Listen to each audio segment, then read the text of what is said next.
कुङ्कुमचन्दनलेपितलिङ्गं पङ्कजहार सुशोभितलिङ्गम्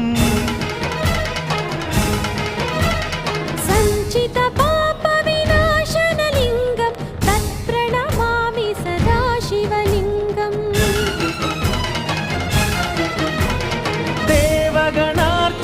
देवगणार्चितसेवितलिङ्गं भावैर्भक्तिभिरेव च लिङ्गम् दिनकरकोटिप्रभाकरलिङ्गं तत्प्रणमामि सदा शिवलिङ्गम् अष्टदलोपरिवेष्टितलिङ्गं सर्वसमुद्भवकारणलिङ्गम्